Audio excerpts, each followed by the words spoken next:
सोमप्रभसूरी जी द्वारा रचित। कौन सा सूत्र चल रहा है? सिंदूर प्रकरण। ऐसे सिंदूर प्रकरण ग्रंथ के अंदर हमारे यहाँ पर चर्चा चल रही है मानव भोग की। क्योंकि जब तक हमें मानव भोग का मूल्यांकन नहीं मालूम पड़ेगा कि मानव भोग की क्या कीमत है, जब तक अपने जीवन में हम कुछ नहीं कर सकते। कीमत लग रही है आपको?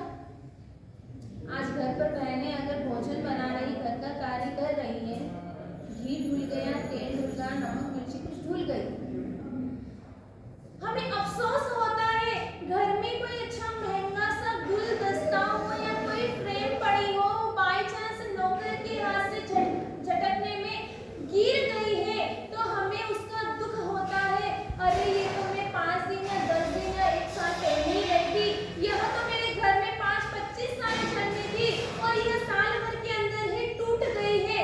उसका हमें दुख होता है, दर्द होता है। अरे मेरी कीमत गई पानी। लेकिन जो मानव हो एक पानी की तरह जा रहा है, बह रहा है।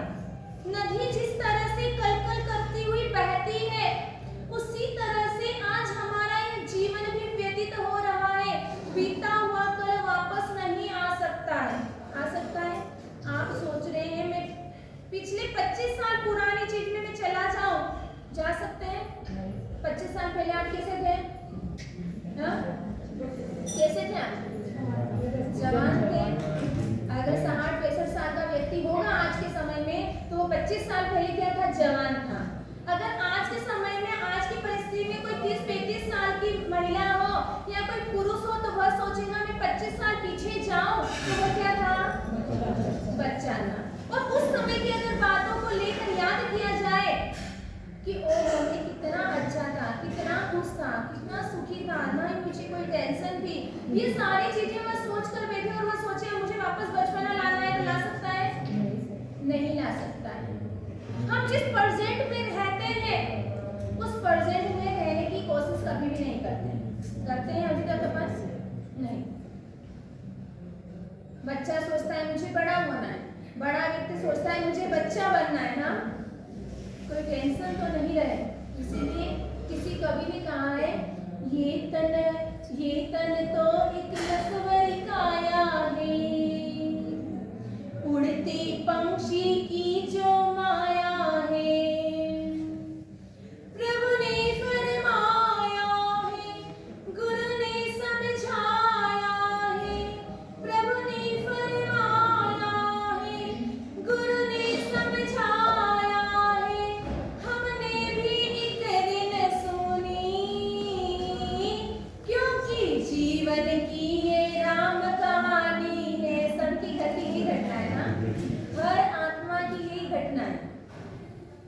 पहली मंजिल बचपन प्यारा है।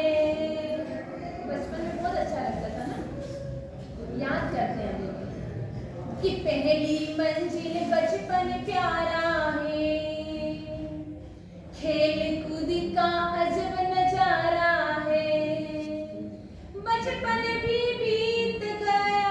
बीता या नहीं बीता? सब कुछ बीत गया और बीते हुए कल को याद कर कर के दुखी हम हो रहे हैं। दूसरी मंजिल में क्या आएगा? हाँ, जवानी की दूसरी मंजिल है, यार दोस्त की बनी ये महफिल है। जब जवानी के टाइम पे घर वाले अच्छे नहीं लगते, कौन अच्छा लगता है हमें? फ्रेंड्स। ऐसा लगता है अगर दोस्त नहीं है तो हमारी जिंदगी अधूरी है। जितना इंजॉय जितना अपने मन की बात अगर हम जो दोस्तों को बताते, अगर हम अपने परिवार वालों को बताना स्टार्ट कर दें, तो आपका जीवन ही कुछ अलग हो जाएगा। अगर दोस्त बनाना है, अपने माता पिता को बनाए, अपने परिवार वालों को बनाए, अपने भाई और बहनों को बनाए। दोस्त हर किसी को नहीं बनाना, बाहर के लोगों की कोई गारंटी नहीं है। अगर दुख के समय में काम में आएगा तो आपका ही परिवार याद काम में आएगा, आपके ही माता पिता और आपके ही भाई बहन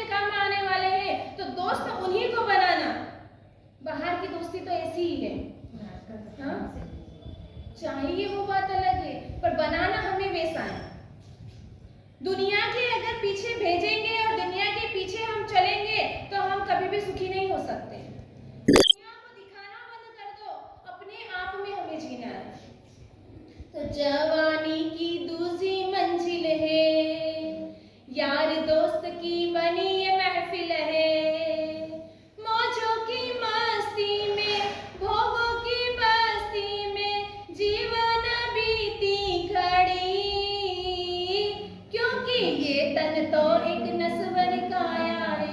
हमारा पड़ाव कैसे चलता है? हाँ, जन्म हुआ तब पूरी दुनिया खुश हो जाती है। हाँ, पूरी दुनिया यानी अपना परिवार। बच्चे का जन्म हुआ, माता पिता परिवार खुश हो जाएगा। हमारा समय ऐसे ही व्यतीत होता है। आज हम सोच लें कि हमारे 100 साल की तो आजकल बची नहीं है, उम्र 50-60 की भी मान लो, तो हमें ये देखना है कि अपनी इस 50 साल की उम्र के अंदर हमने क्या क्या किया है। क्या कर रहे हैं, अपनी जिंदगी कैसे निकल रही है। आधा समय अपना बचपन का निकल जाता है, फिर थोड़ी जवानी की निकल जाती है, और तीसरा मंजिल कौन सी आती है? कौन सी आती है? बुढ़ापे की। और बुढ़ापे में कोई व्यक्ति अच्छा लगता है? बच्चा अच्छा लगेगा, उसका सब कार्य करने के लिए हम तैयार हो जाएंगे, लेकिन बूढ़े व्यक्ति की हम कुछ भी कार्य करने के लिए तैयार नहीं होंगे। अगर उसको खांसी भी आ रही तो अपना सिर दर्द होगा, उसको सर्दी लगी है तो अपने को घिन आएगी, और बच्चे का तो आप खुद साफ कर देंगे। करेंगे या नहीं करेंगे? अरे उन्होंने आपका साफ किया है तो आपको उनका साफ करने में आपको क्या तकलीफ है? हाँ, उन्होंने अपना क्या कार्य नहीं किया होगा, और उनका आज हमें कार्य करना हो तो हमें घिन आती है, दुर्गंध आती है, बदबू आती है, वो व्यक्ति हमें पसंद नहीं आता है। यानी कह रहे हैं जैसे उनका दिन आया वैसा आपका भी आएगा। ये तो बचपन, जवानी और बुढ़ापे का रूल्स है, सभी को आना है। देवलोक के देवता नहीं है कि हमेशा एजिटेट वैसे के वैसे रहे हैं। वहां पे कोई जन्म नहीं, जन्म तो है, कहने का मतलब गर्भ की वेदना नहीं और मृत्यु की भी पीड़ा नहीं। वहां पर हमेशा नवजवानी जन्म लेता है और वैसा का वैसा ही मृत्यु को प्राप्त करता है, वहां से अपना आयुष्य पूर्ण करता है। आगे कह रहे हैं बूढ़ापे की तीजी मंजिल है। हाँ?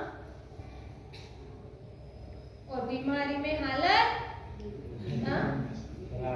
हाँ।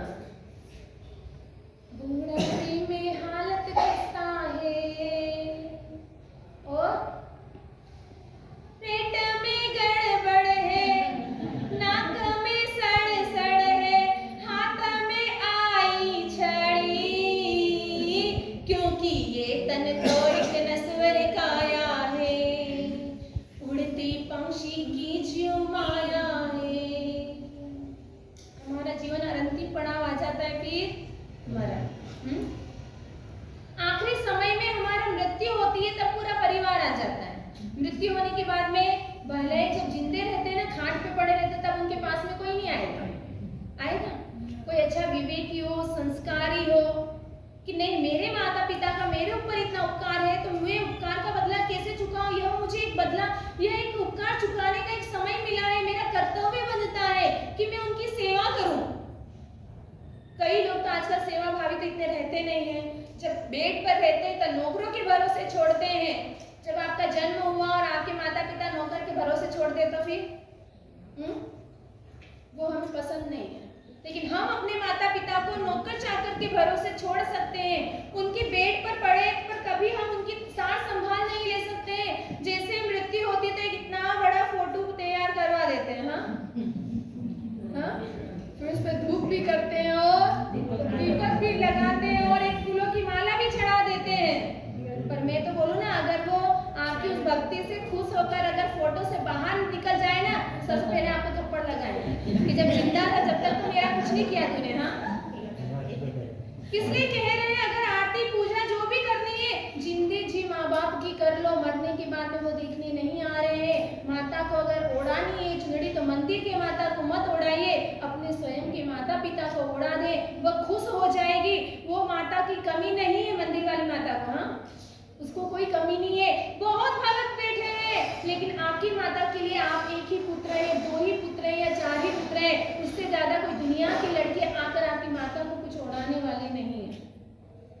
तो कहने का तात्पर्य अपना यही है कि अपनी ये जो जिंदगी है बचपन, जवानी और बुढ़ापे में ऐसी निकल जाती है कि हम अपने इस मानव जीवन का मूल्यांकन नहीं कर पाते।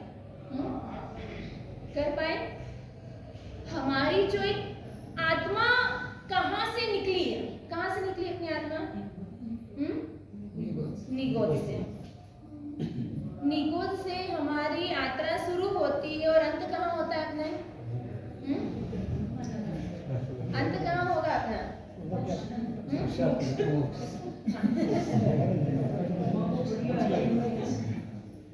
आपने क्या लक्ष्य बना रखा, कहाँ जाना आपने? मोक्ष में जाना। तो बोलो ना फिर कि स्टार्ट अपनी होती है यात्रा निगोद से। निगोद से यात्रा स्टार्ट होती है और निर्वाण पर अपनी खत्म हो जाती है, यानी मोक्ष पर अपनी यात्रा पूर्ण हो जाती है। निगोद में हम कितने जन्म मरण कर लेते हैं?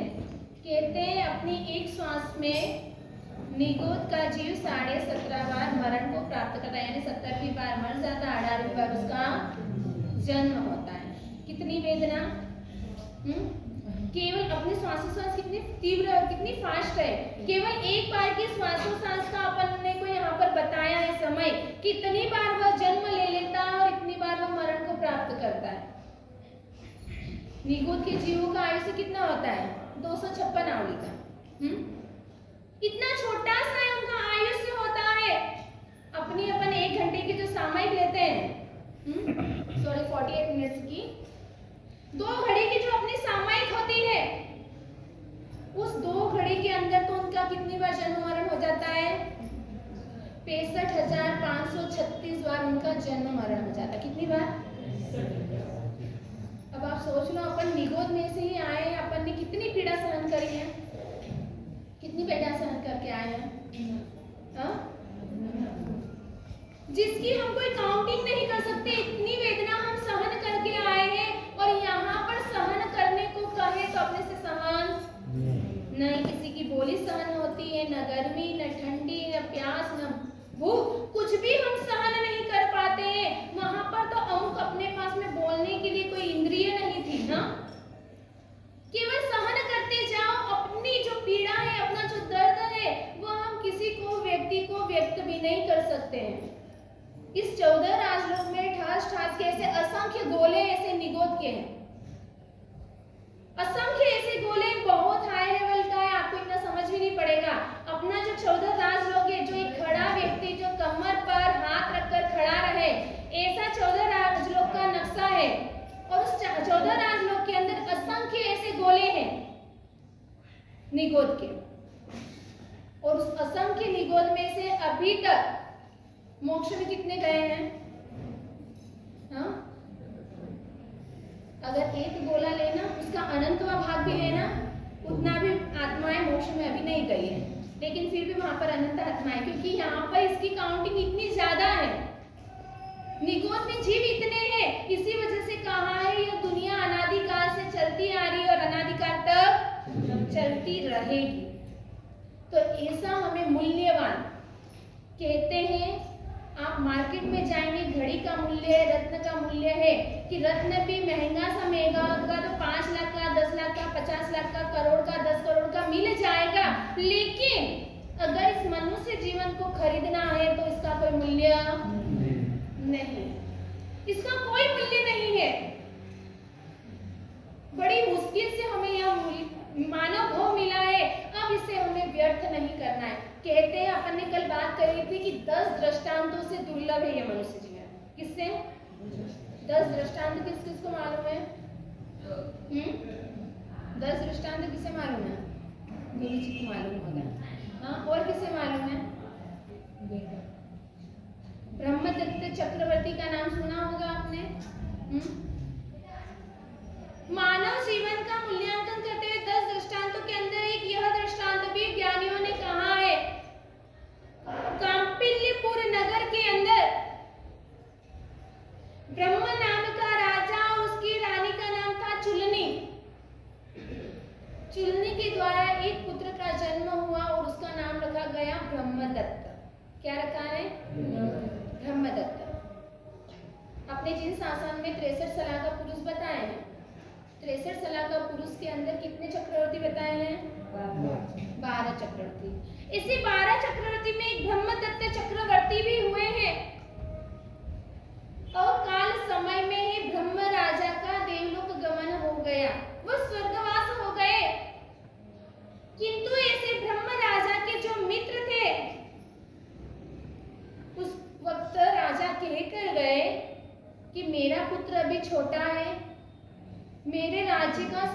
राज्य को तुम लोगों को ही संभालना है।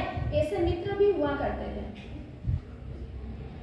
ऐसे मित्र थे, उन्हें कह दिया।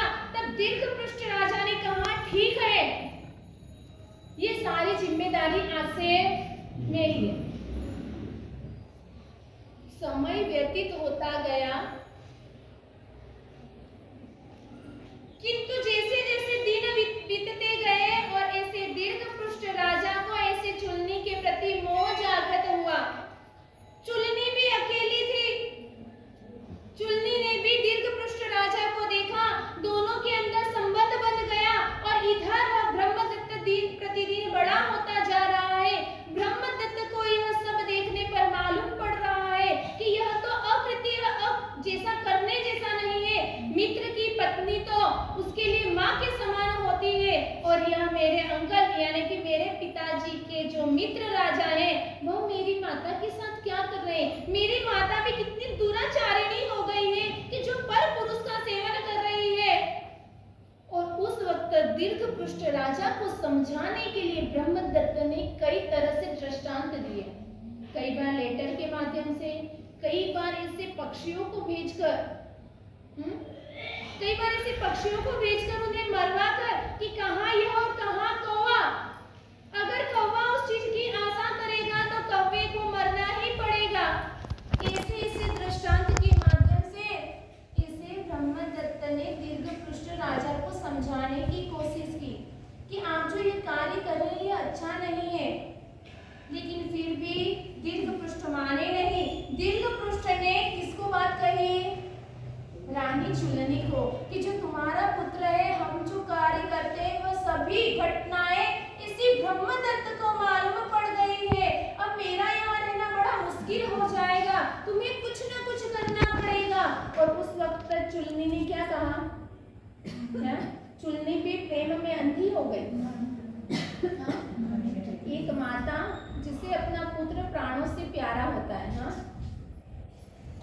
माता अपने बच्चे के लिए कुछ भी करने के लिए तैयार हो जाएगी। और ऐसे वह चुलनी कहने लगी, आप चिंता न करें, यह हमारे सुख में बाधा रूप बन रहा है, इसलिए मैं इसका पत्ता साफ करवा दूंगी।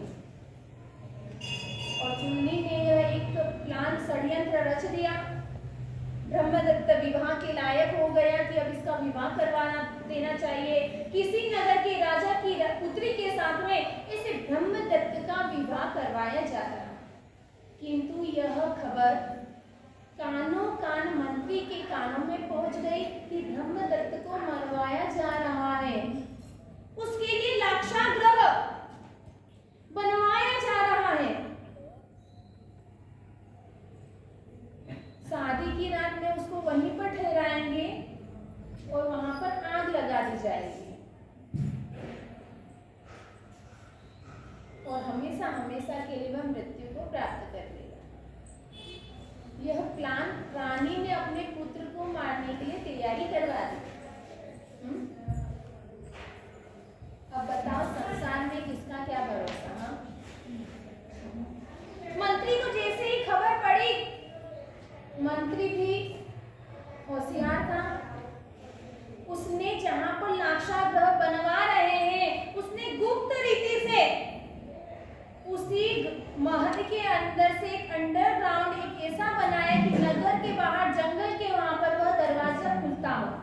हाँ, रास्ता निकलवा दिया, ऐसी गुफा बनवा दी उन्होंने, सुरंग बनवा दी। और ऐसी उस सुरंग के अंदर से उन्होंने देखा कि ये जंगलों में निकल जाएंगे और उसकी सुरक्षा हो जाएगी। मित्र मंत्री का जो पुत्र था, उसे भी पहले से समझा दिया कि देख बेटा, यह अपने राजा का पुत्र है और आने वाले समय में बहुत बड़ा व्यक्ति बनेगा। यह उत्तम पुरुष है, एक रत्न है। यह अगर मर गया तो अपने सभी की, ये मर गया यानी सोच लो अपन सभी मर गए हैं, इसीलिए इसकी सुरक्षा करना अनिवार्य है।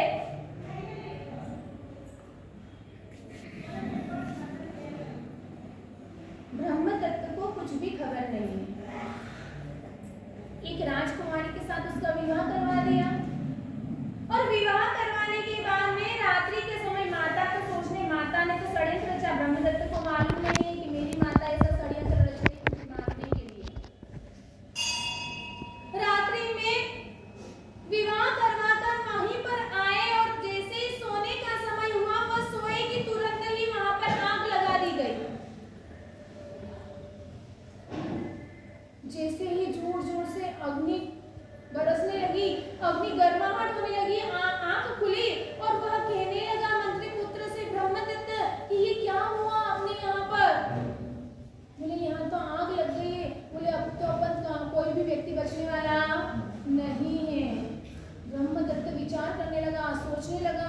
कि अब मृत्यु तो प्राप्त हो गई है, अभी क्या होगा अपना?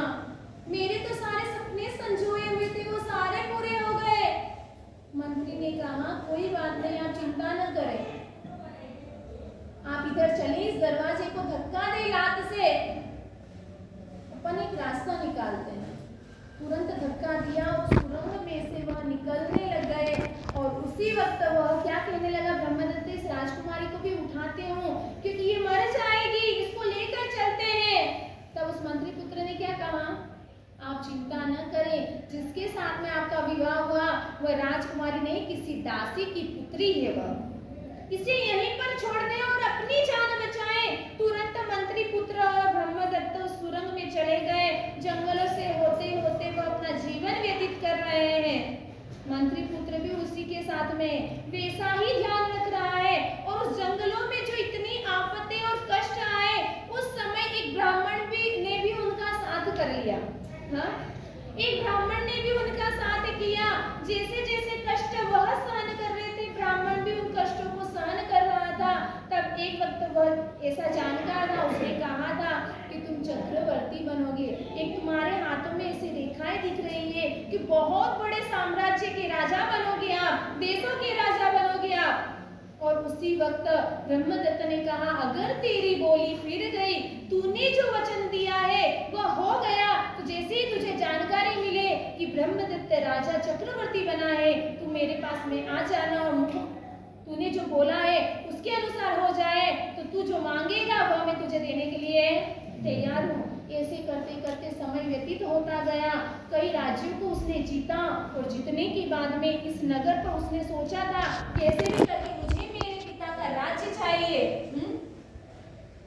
गर्व होता है अगर अच्छे उत्तम पुरुष उत्तम पुत्र की प्राप्ति होती है हमें, तो हर माता के हर पुत्र यही सोचता है कि मेरे माता पिता की जो अमानत है उसको मैं लेने की कोशिश करूं। यहाँ पर वह यही सोच रहा है और कितना ही बड़ा सैन्य लेकर वहां पर वह कांपुल्यपुर नगर में युद्ध के लिए पहुंचा। युद्ध हुआ और उसमें दीर्घपृष्ठ राजा को हरा दिया गया। ऐसे कांपिल्यपुर नगर का राजा ऐसा ब्रह्मदत्त बन गए।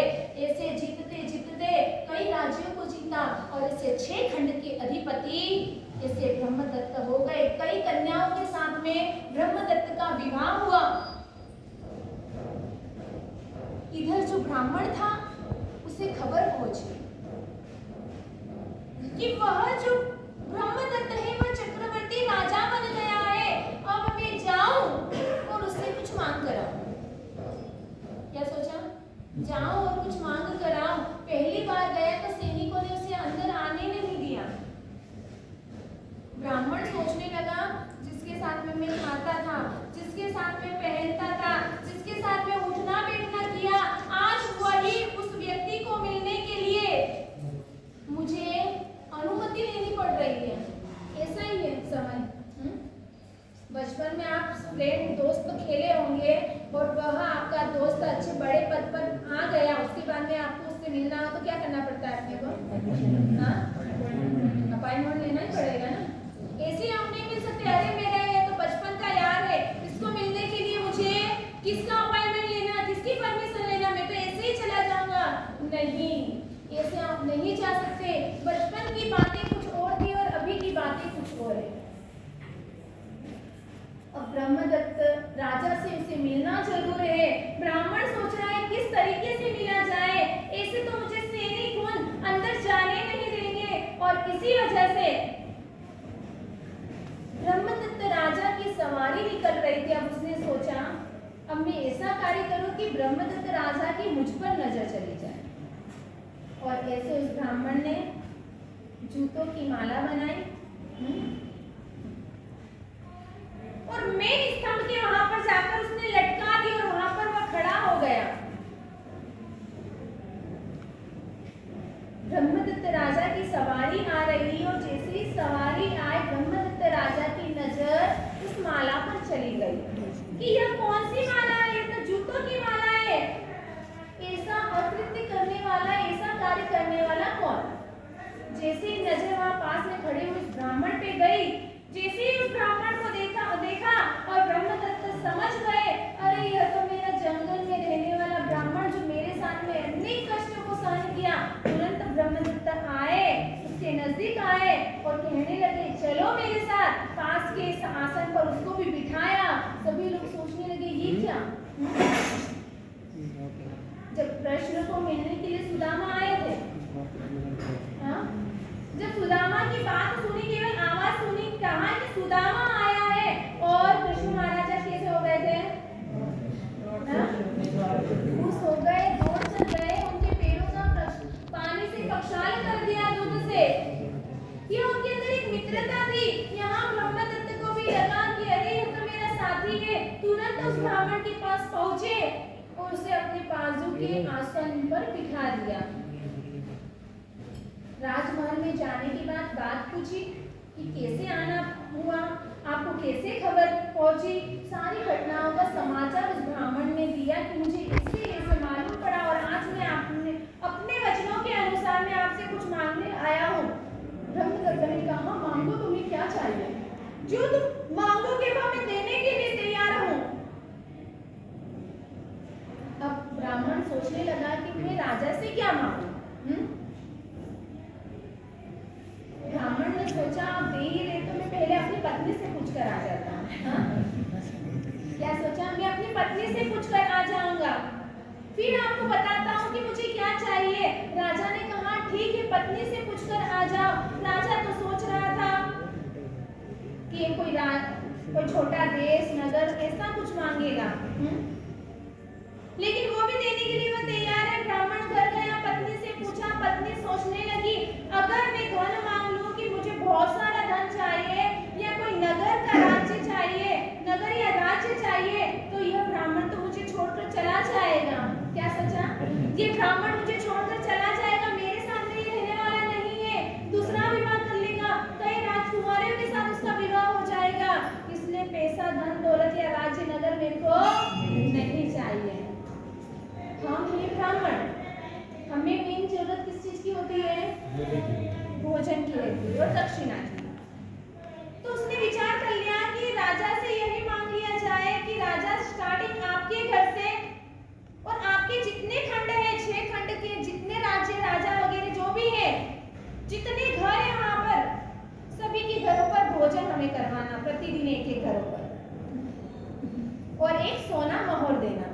ये मन में विचार कर लिया और यह अपने पतिदेव को उसने कह दिया कि अगर आपको मांगना हो तो राजा को कह देना कि पहली स्टार्टिंग शुरुआत आपसे ही होगी, आपके घर से भोजन स्टार्ट होगा, और जितने ही आपके अनुयायी हैं, जितने आपके नगर है, वहां पे रहने वाले घर, जितने भी घरों पर, सभी के घरों पर एक एक मुझे भोजन के लिए बुलाएं और एक एक सोना मोहर मुझे दे दें।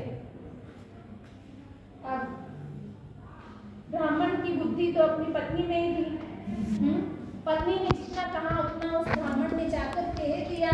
राजा भी सोचने लगे अरे इसने मांगा भी तो क्या मांगा। हाँ, ब्राह्मण ने मांग तो लिया। अब तुरंत पहले दिन चक्रवर्ती ने अपने घर पर अच्छा स्नान करवाया, अच्छे कपड़े पहनाए और अच्छा स्वादिष्ट भोजन करवाया, और उसके बाद में अच्छा उन्हें जितनी देना था उतनी सोना मोहर भी उन्होंने दे दी। अब दूसरे दिन से शुरुआत कहाँ हुई। हाँ, राजा के बाद मंत्री का, फिर सेठ साहूकार का, हर घरों पर एक दिन वह भोजन के लिए जाते थे और एक सोना मोहर लेकर आ जाते थे। अब जो प्रथम दिन जो उन्होंने चक्रवर्ती के घर पर भोजन किया, उसका स्वाद उनके मुंह में रह गया। कभी एकदम अच्छी, एकदम जो आपने कभी खाई नहीं है, वो चीज आपने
से ज्ञानी भी यही कह रहे हैं कि जिस तरह से चक्रवर्ती के घर भोजन वापस वह ब्राह्मण नहीं कर सकता है, तो भी एक बार बता रहे कि एक बार वहां पर भी बाई चांस उम्र ज्यादा हो और बाई चांस एक बार छूट दे दिए अपवाद मार्ग में कि एक बार वह कर भी सकता है वापस उस चक्रवर्ती के घर पर भोजन, लेकिन यह मानव भोग जो मिला है यह वापस नहीं मिल सकता।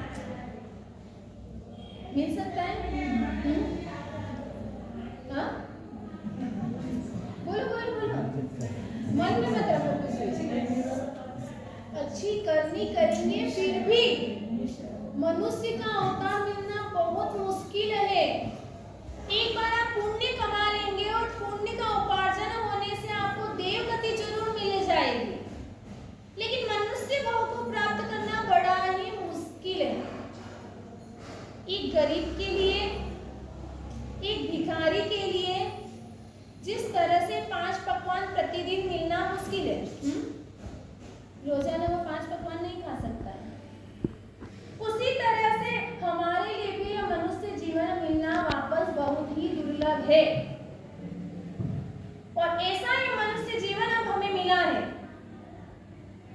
तो हमें इसका मूल्यांकन करना है, हमें इस मनुष्य जीवन को सफल और सार्थक करना है, क्योंकि इस मनुष्य जीवन को अगर हम समझ गए तो हमारे लिए 21 द्वार बताए मोक्ष के। क्या बताए? मोक्ष मार्ग के 21 द्वार बताए। अगर हम सही ढंग से मनुष्य जीवन को समझ ले कि इस मनुष्य जीवन में आकर अब हमें क्या करना है, तो सोमप्रभ सूर्य जी आपको 21 द्वार मोक्ष के बताएंगे। अब किस किस को सुनना है 21 द्वार? हाँ, सबको सुनना है 21 द्वार। कौन कौन से 21 द्वार? हाँ? 21 द्वार तो होता है